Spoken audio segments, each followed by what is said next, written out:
Welcome to the Business Spotlight Live. This is our 91-day Business Spotlight Live, and I'm your host, Jonathan Mast. Today, I've got with me Peter Beckenham, coming with us all the way from the other side of the globe. I'm over in the United States in Alabama, and Peter's going to share a little bit about where he's at and what he does. So, Peter, thank you for joining us. I'm so grateful to have the opportunity to chat. Peter and I literally just met about a minute ago, and so I'm really excited as Peter shares with us what he's doing. As a reminder, if you're just joining us live, we do these 91-day Business Spotlight Lives a couple times a day, every weekday, and our goal very simply is to help promote you. We want to demonstrate how easy it is to go live on YouTube, on Facebook, on Twitter, all the platforms, and showcase your business. So, Peter, thank you for joining me today. Tell us a little bit about yourself, where you're located, and who you guys serve.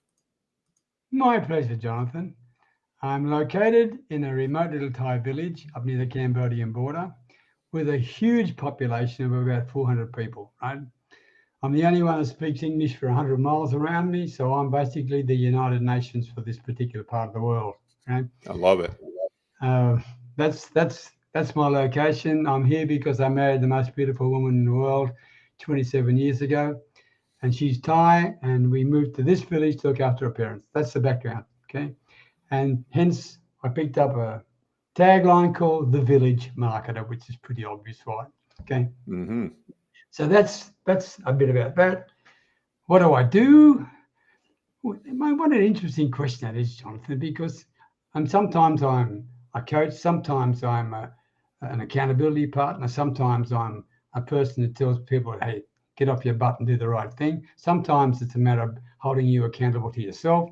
But basically, I show online small business people. That's who I work with. I'm not interested in talking about the corporate sector anymore. But if you're listening or watching this program and you're running a small business and you've been in business for some time, then you know the ups and downs you face. And all I'm saying to you is this: most of those ups and downs are your fault. They're not the fault of the customers.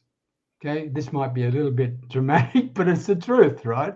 Because the It bottom is. line is this: you need to be in a situation where you get the potential customer to tell you the truth.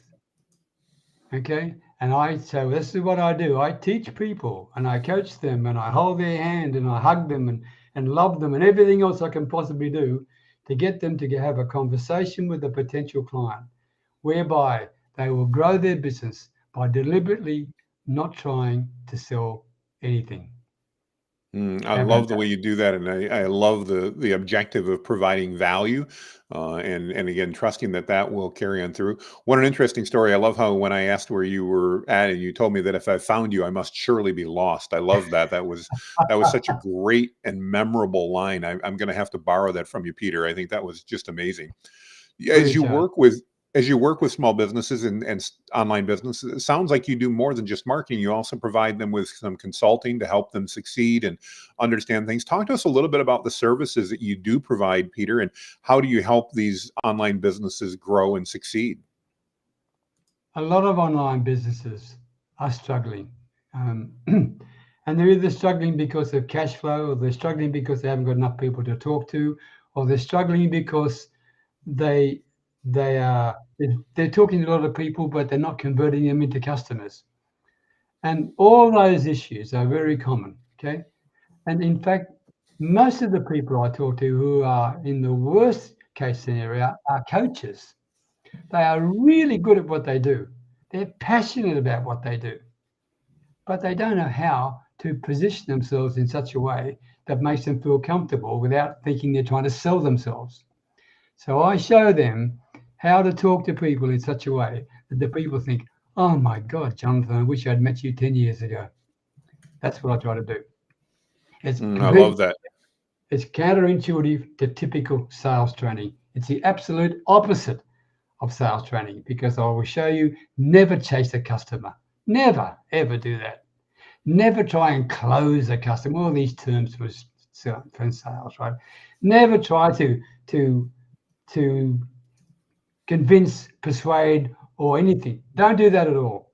You get the customer by having conversation skills that I teach you. You get the customer to say, oh my God, Father Jonathan, where have you been? Where have you been? Can you help me? Will you help me? Where do we go from here? They're the things that I teach people how to get people to do, because then you're not selling anything. And by the way, in that process, I don't talk anything about what I do. I just talk about you, the potential client, and I help you get to your truth. And sometimes that truth is memorable, but sometimes it's also fairly hurtful because they didn't want to really share that. They haven't shared it with their own wife, for example, or their own business partner. But once it comes out, the truth, then I want to make sure you own the truth. Because if you own the truth, you'll do something about it. If you don't own the truth, I can't help them, Jonathan. I've done It makes perfect sense. Well, I appreciate that greatly. Peter, if what you're saying is resonating with someone right now and they're like, I think I need Peter in my life. I need to have a conversation. What does that look like if they were to reach out to you? What can they expect? They'll have a pretty memorable experience. There'll be nothing for sale. That's the first thing. Because that's completely against my whole philosophy. I would talk to them about, in fact, the first question I will ask you is, what do you do? And most people, when they answer that question, completely muck it up, right? Because they just don't answer the question. The second thing is, what are the biggest problems you solve for people? Right? So I'm giving you an advance warning. There's the question it's going to be asking you, right? And then I'll Fair enough. help you fine tune those things, okay? Because the whole idea is for you to walk away from 30 minutes with me far better than when you walked in. And I want to give you the confidence to be able to implement what I shared with you. And it's absolutely free. I love that. Peter, how would they reach out and connect with you? What would be the best way to do that? Very easy. peterbeckenham.com/chat. Do you want me to spell it out? No, that's great. We'll make sure we put that in there. We've got your name up here on the screen, so it'll be easy for everyone to see and be able to do that. And I Right. love how simple you've made that. That's wonderful, Peter. I appreciate that. My So, pleasure. no, I want to encourage you, if what Peter's saying is resonating with you, reach out and connect with him, have that free conversation to find out if he can add value. I love your perspective that you're not there to sell anything, you're there to add value, and then obviously take it from there. It sounds like a very low risk way to get started and to understand whether or not they can provide value. Is there any words of wisdom you'd like to leave our viewers with, whether they're watching live or on the replay? Any last words of wisdom you'd like to leave with, Peter?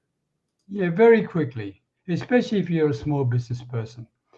When you first contact with anybody, there are three things in their head. And this is for everyone, for you and me, Jonathan, everybody, okay? When someone first comes to us, the first thing is, do I trust you? The second thing is, do I trust you enough to really open up and tell you what my real problem is? And the third question is, if I trust you enough to open up and tell you what my real problem is, do I then trust you enough to help me fix it? Those three questions are in everybody's head, but they will never tell you. But you got to make sure you answer them. Great value. Great takeaway there. Peter, I thank you so very much for that. So thank you for your time today. Thank you for joining us if you've been on the live or if you're watching us on replay. And again, if Peter's resonated with you, I encourage you to reach out to him. With that, everybody, make it a great day. We'll see you later today for our